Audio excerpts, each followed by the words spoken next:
अस्सलाम वालेकुम students, welcome to education for all professional. हम अपने तमाम व्यूवर्स को अपने चैनल में खुशामदीद कहते हैं।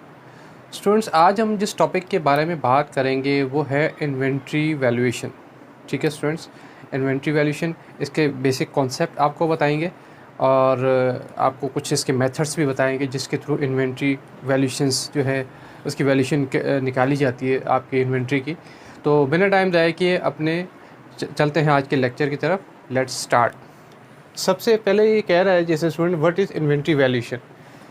एक चीज़ तो स्टूडेंट इससे कंफर्म है, जो उसने कहा है इन्वेंट्री वैल्यूएशन, यानी वो इन्वेंट्री की वैल्यू की बात कर रहा है। ये चीज़ तो कंफर्म होगी कि उसमें हम इन्वेंट्री की वैल्यूएशन के बारे में बात कर रहे हैं कि उस इन्वेंट्री की वैल्यूएशन कैसे डिटरमाइन होगी। अभी हम मज़ीद उसके जब डेफिनेशन पढ़ेंगे तो आपको मज़ीद क्लेरिफाई हो जाएगा। तो चलते हैं इसकी डेफिनेशन को रीड आउट करते हैं। Inventory valuation is a process in accounting that business use to determine the value of unsold inventory stock when they are producing their financial accounts. ठीक है, फाइनेंशियल अकाउंट्स भी कह सकते हैं, फाइनेंशियल स्टेटमेंट भी कह सकते हैं। इसमें स्टूडेंट ये कह रहा है इन्वेंट्री वैल्यूएशन एक अकाउंटिंग प्रोसेस है। ठीक है, ये जो कह रहा है बात, एक अकाउंटिंग प्रोसेस है। किसका ये? ठीक है, ये एक प्रोसेस है जिसमें बिजनेस, अब जैसे ये भी बहुत इंपॉर्टेंट बात कर रहा है, जैसे business uses determine the value of unsold inventory. ठीक है, इसमें ये बात कह रहा है कि इन्वेंट्री वैल्यूएशन एक अकाउंटिंग का एक प्रोसेस है। ठीक है, और इसमें ये जो बिज़नेस यूज़ करते हैं और इसमें जो बिज़नेस इसको यूज़ करता है और इसमें डिटरमाइन करता है, क्या चीज़ डिटरमाइन करता है? उस अनसोल्ड इन्वेंट्री जो होती है, अनसोल्ड इन्वेंट्री या क्लोजिंग स्टॉक इन्वेंट्री। ठीक है, इन्वेंट्री का दूसरा नाम, दूसरे टर्म में मर्चेंडाइज भी कहा जाता है, इसी का नाम है। ठीक है स्टूडेंट्स, डिफरेंट टर्म्स हैं इनमें, स्टॉक भी कहते हैं इसको, मर्चेंडाइज इन्वेंट्री भी कहते हैं इसको, इन्वेंट्री, ये एक ही चीज़ के 3-4 टर्म्स में इसके नाम है। और किस चीज़ की वैल्यूएशन? अनसोल्ड इन्वेंट्री की।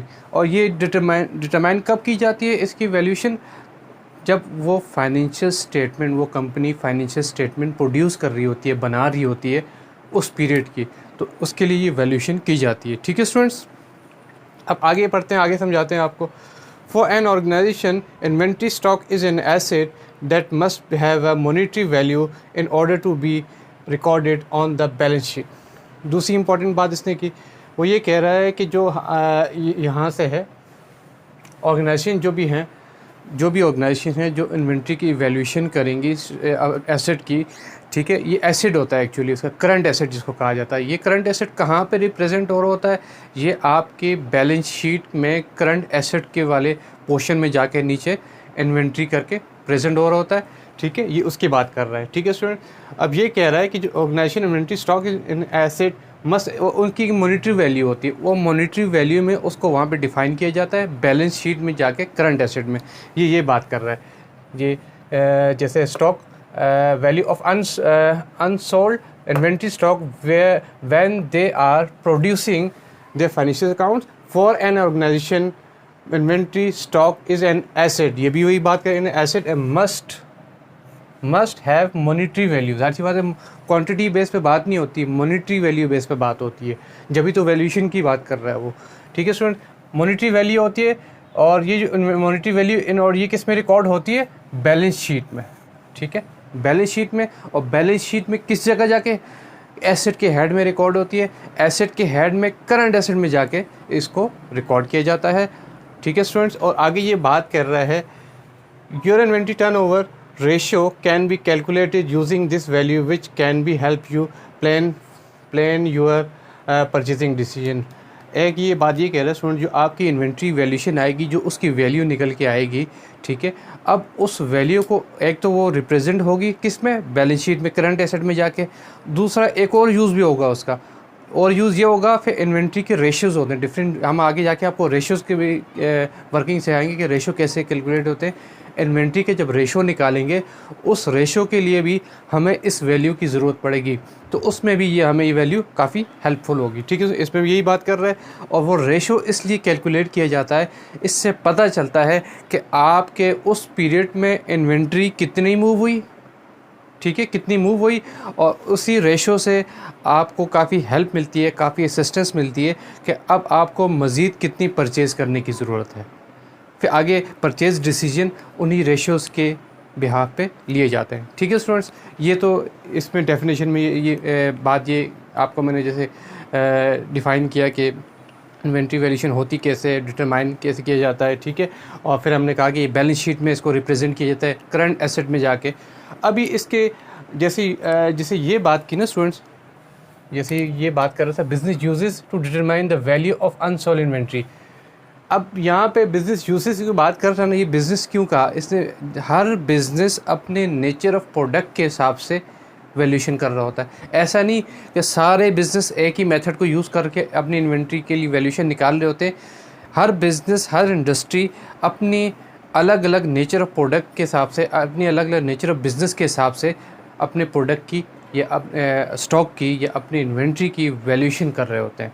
अब वो मेथड्स कौन से होते हैं, कौन से बिज़नेस पे अप्लाई होते हैं, ये हम आगे चल के अब आपको मज़ीद समझाते हैं। सबसे पहले वेटेड एवरेज मेथड।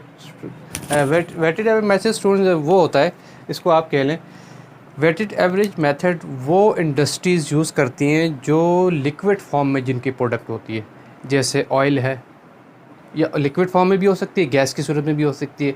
जैसे गैस है, ऑयल है, पेट्रोल है, डीज़ल है, ठीक है, और दूसरी रिलेवेंट जो लिक्विड फॉर्म में प्रोडक्ट्स हैं या गैस फॉर्म में हैं, उसके लिए ये वेटेड एवरेज मेथड यूज़ होता है। क्यों वेटेड एवरेज मेथड इसलिए यूज़ की जाता है कि ये सारी वो प्रोडक्ट होती हैं जो काउंटेबल नहीं होती। ठीक है, इनमें ये डिटरमाइन करना काफ़ी जो है कॉम्प्लेक्स होता है या काफ़ी मुश्किल काम होता है कि पहले कितना आपने लिक्विड लिया, कितनी प्रोडक्ट कितनी लीटर आई और उसमें से कितनी यूटिलाइज़ होगी, कितनी बची हुई है। जैसे हम दूसरी प्रोडक्ट में देख रहे होते हैं, डिटरमाइन कर रहे होते हैं कि वो काउंटेबल प्रोडक्ट में, ये काउंटेबल प्रोडक्ट नहीं होती। जो प्रोडक्ट काउंटेबल नहीं होती, तो आज की बात है, जो उनके पास जो टैंक बने होते हैं, ठीक है, ये चाहे वो गैस के हों, डीजल के हों, पेट्रोल के हों या दूसरे लिक्विड फॉर्म के हों, वो जितनी भी प्रोडक्ट जितनी उनको नीड होती है तो उसी में लाके उसको फिल कर दिया जाता है और फिर वेटेड एवरेज को उस पर अप्लाई करके इन्वेंट्री वैल्यूएशन की जाती है। ना कि ये इसमें ये चेक किया जाता है कि पहले जो हमने जस्ट सपोज़ के 1 मार्च को हमने 5000 लीटर परचेज़ किया था और जो उसके बाद 2000 लीटर हमने यूज़ कर लिया, फिर हमने 5 मार्च को हमने मज़ीद परचेज़ किए। अब हम ये डिटरमाइन करेंगे 1 मार्च में कितना यूटिलाइज़ हुआ, ये डिटरमाइन करना थोड़ा सा मुश्किल होता है जो लिक्विड फॉर्म में प्रोडक्ट्स होती हैं या गैस फॉर्म में, उसमें इसलिए वेटेड एवरेज उस जगह अप्लाई होता है कि जिस जगह लिक्विड फॉर्म में प्रोडक्ट्स होती हैं और गैस फॉर्म में प्रोडक्ट्स होती हैं जो काउंटेबल नहीं होती, वहाँ वेटेड एवरेज फार्मूला वो इंडस्ट्रीज़ यूज़ करके अपने स्टॉक की वैल्यूएशन कर रही होती है। फीफो मेथड स्टूडेंट्स उस जगह अप्लाई होता है।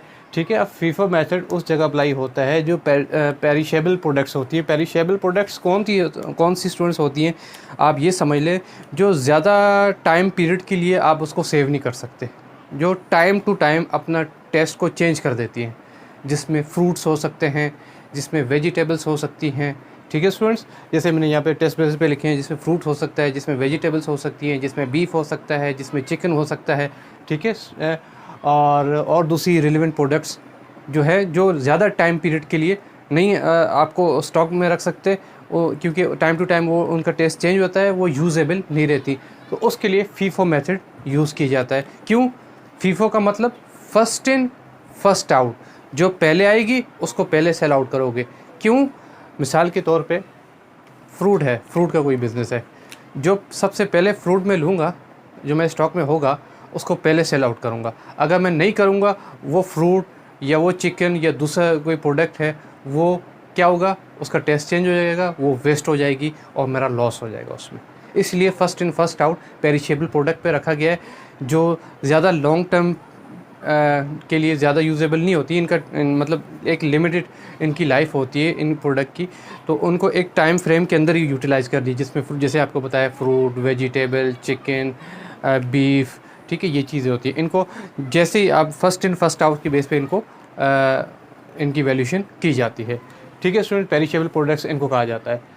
लीफो मेथड में स्टूडेंट्स ये होता है कि लास्ट इन फर्स्ट आउट, यानी जो सबसे लास्ट में प्रोडक्ट आई, ठीक है, उसको आपने पहले सेल आउट करना है, लास्ट इन फर्स्ट आउट, पहले उसको सेल आउट करना है।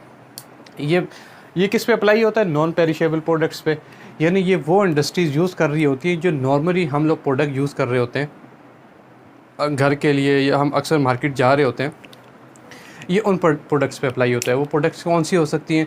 वो प्रोडक्ट्स कुकिंग ऑयल हो सकता है, ठीक है स्टूडेंट। वो प्रोडक्ट जो अक्सर हम बच्चों के लिए ब्रेकफास्ट में यूज़ करते हैं, जैम्स वगैरह के लिए यूज़ हो सकता है, और आपके कॉफ़ी वगैरह में ये हो सकती हैं, ठीक है स्टूडेंट्स। कॉस्मेटिक्स का, और आपके ड्राई फ्रूट्स वगैरह भी हो सकते हैं, ठीक है स्टूडेंट, और अदर दूसरे रिलेवेंट प्रोडक्ट्स जो इस कैटेगरी में आती हैं, ठीक है।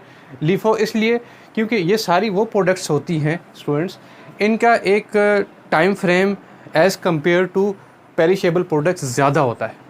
क्यों? ये ज़्यादा टाइम पीरियड के लिए इनकी ये वैलिड होती है।